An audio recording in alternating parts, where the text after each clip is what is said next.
নমস্কাৰ, মোৰ ফখৰুল ইছলাম চৌধুৰী ইউটিউব চেনেললৈ আপোনালোক সকলোকে স্বাগতম জনাইছোঁ।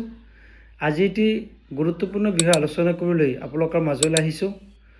আজি গুৰুত্বপূৰ্ণ বিষয়টি হৈছে যে আমাৰ যিসকল চৰকাৰী কৰ্মচাৰী GPFৰ অন্তৰ্ভুক্ত তেওঁলোকে নিজৰ GPFৰ বছৰেকীয়া ষ্টেটমেণ্ট বা এনুৱেল ষ্টেটমেণ্ট বা GPFৰ বেলেঞ্চ শ্বীট নিজৰ ঘৰত বহিয়েই মোবাইলৰ জৰিয়তে 1 মিনিটৰ ভিতৰত কেনেকৈ ডাউনলোড কৰি চাব পাৰি তাৰ বিষয়ে এই ভিডিঅ'টো প্ৰস্তুত কৰা হৈছে।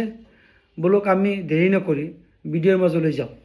আপোনালোকে প্ৰথমতে যিকোনো এটি ব্ৰাউজাৰত গৈ পিন আছাম বুলি চাৰ্চ কৰিব। মই ক্ৰম ব্ৰাউজাৰত চাৰ্চ কৰিছোঁ। ক্ৰম ব্ৰাউজাৰত পিন আছাম এণ্ট্ৰি কৰি আছোঁ। পিন আছামত এণ্ট্ৰি ক্লিক কৰিলোঁ। ক্লিক কৰাৰ পিছত যিটো ইণ্টাৰফেচ দেখা পাইছে এমপ্লয়ী লগিন, এমপ্লয়ী লগিনত ক্লিক কৰিব। এমপ্লয়ী লগিনত ক্লিক কৰাৰ পিছত যিটো ইণ্টাৰফেচ দেখা পাব দেখা পাইছে এমপ্লয়ী লগিন। এমপ্লয়ী লগিনত মন কৰিবলগীয়া কথা যে প্ৰতিজন কৰ্মচাৰীয়ে নিজৰ নিজৰ এমপ্লয়ী লগিনত নিজৰ ইউজাৰ আইডিৰ পাছত ক্ৰিয়েট কৰা থাকিব লাগে। আচলতে মোৰটো ক্ৰিয়েট কৰা আছিলে, সেইটো কাৰণে মই ক্ৰিয়েট কৰিব নালাগে। এতিয়া যিসকলৰ ক্ৰিয়েট কৰা হোৱা নাই, যদি কিবা ক্ৰিয়েট কৰাত অসুবিধা হয় নিশ্চয় মোৰ লগত যোগাযোগ কৰি সহায় কৰিম।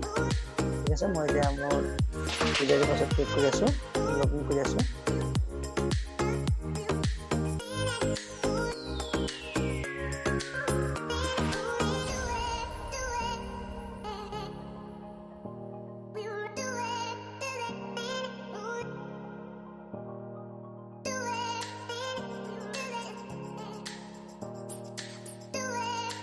কেপচাৰ দিব লাগিব।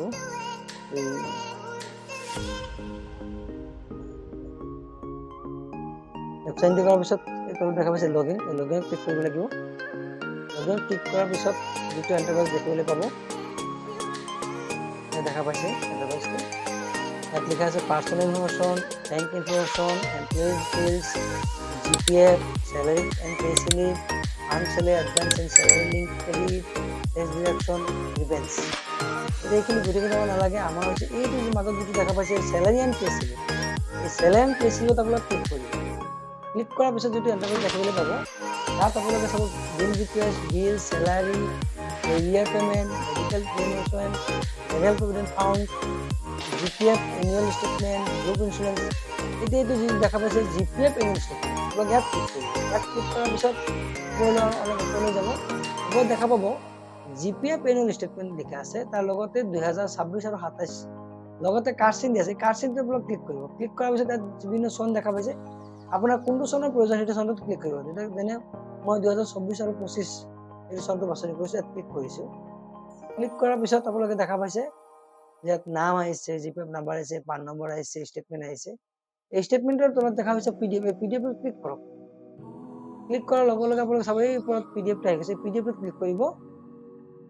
এই ক্লিক কৰাৰ পিছত আপুনি দেখা পাইছে আপোনাৰ স্ক্ৰীনত GPF বেলেঞ্চ শ্বীটটো আহি গৈছে। গতিকে এনেদৰে GPFৰ বেলেঞ্চ শ্বীট আমি সহজতে চাব পাৰোঁ।